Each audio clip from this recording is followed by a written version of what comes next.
Hi friends, ఎలా ఉన్నారు? ఈరోజు నేను బేబీ స్వెటర్ని ఎలా చేయాలనేది రెండో భాగాన్ని చూపిస్తాను. రెండో భాగంలో ఇంతవరకు చూసిన ఆ పార్ట్ చూడండి. అది అయిన తర్వాత మనం నెక్స్ట్ చేసుకునే రౌండ్ అయితే డబుల్ క్రోషేలు 2 చేసుకుని మధ్యలో ఒక సింగిల్ చైన్ చేసి మళ్ళీ 2 డబుల్ క్రోషేలు చేసుకుంటున్నాము. అలా ఆ లైన్ అంతా చేసుకున్న తర్వాత దానిపైన కూడా మధ్యలో ఎలా చేస్తున్నాం అనేది చూపిస్తున్నాను చూడండి. అలా ఒక దాని మధ్యలో ఒకటి అలా చేసుకుంటూ చివరి వరకు, అంటే 2 కలర్ వేసాను కదా, 2 కలర్స్ యూస్ చేశాను. అయితే చూడండి, నేను చూపించినట్టే ఆ కలర్ని కూడా యాడ్ చేసేసుకొని చివరి వరకు వేసేసుకుంటే ఒక భాగం మాత్రమే వస్తుంది, అది ఫ్రంట్ భాగం. అలా ఆ భాగం అయిన తర్వాత హ్యాండ్స్ వద్ద, అంటే షోల్డర్స్ దగ్గర ఎలా తీయాలనేది ఇప్పుడు వేస్తున్నాను. ఇలా మడత పెట్టుకోవాలి. అంటే ఇంకా చివరికి వచ్చేసిన తర్వాత నెక్ వద్ద అలా 2 భాగాల్ని అలా దగ్గరికి చేర్చి అలా చేస్తే 2 పార్ట్స్ వస్తాయి. రైట్ హ్యాండ్ వైపు కొంత, లెఫ్ట్ హ్యాండ్ వైపు కొంతగా 3 లైన్స్ ఇటు 3 లైన్స్ అటు వేసుకుంటే డబల్ క్రోషేలు వి షేప్ వస్తుంది. అక్కడ బటన్ వేయాలనే ఉద్దేశంతో వేశాను. అయితే ఫుల్ హ్యాండ్స్ కదా, ఫుల్ హ్యాండ్స్ వేసుకునేటప్పుడు కొంచెం కష్టం అవుతుందేమో అనే ఉద్దేశంతో నేను ఇలా చేయడం జరిగింది.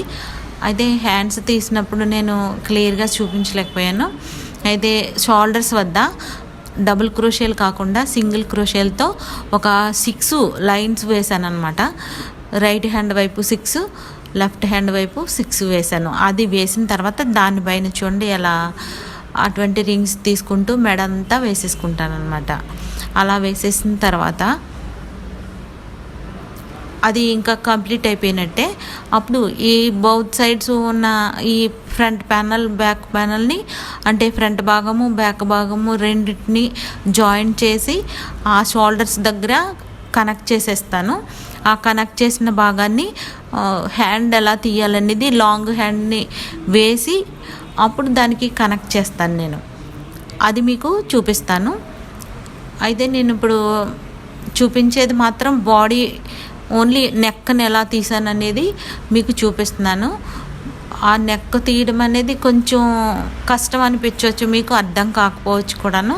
నేను అంత డీప్గా చూపించలేకపోయాను. మళ్ళీ అవకాశం వస్తే వేరే వీడియోలో ఇటువంటిదే తీసి మీకు నెక్ ఎలా చేయాలనేది, లూజ్గా కావాలంటే ఒక బటన్ వేసుకొని లాగా చేసుకోవచ్చు. ఎందుకంటే ఫుల్ హ్యాండ్స్ వల్ల ఇది అవసరమై ఉంటుంది. సో ఇది వేసుకొని అవసరమైతే ఉంటుంది. చూడండి, మధ్యలో వి షేప్లో ఎలా వస్తుందో అలా వి షేప్ వచ్చేలా చేసుకోవాలన్నమాట.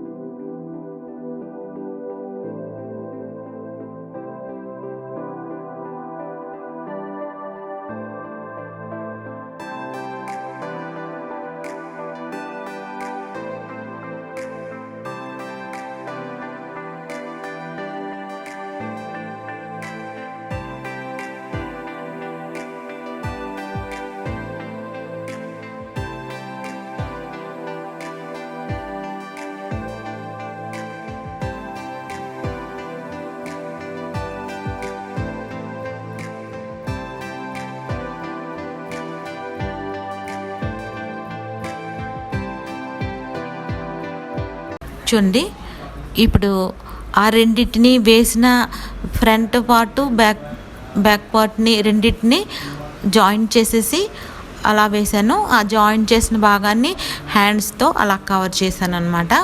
అయితే హ్యాండ్స్ని ఎలా తీసాను, ఎలా చేశాను అనేది నేను నెక్స్ట్ వీడియోలో మామూలుగా హ్యాండ్ ఎలా వేయాలనే మోడల్ మాత్రం చూపిస్తాను.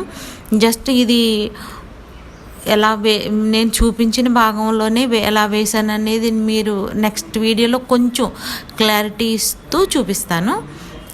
వాళ్ళ కన్ఫ్యూజ్ ఏం అవ్వద్దు, నేను నెక్స్ట్ వీడియోలో డీటెయిల్గా చెప్తాను.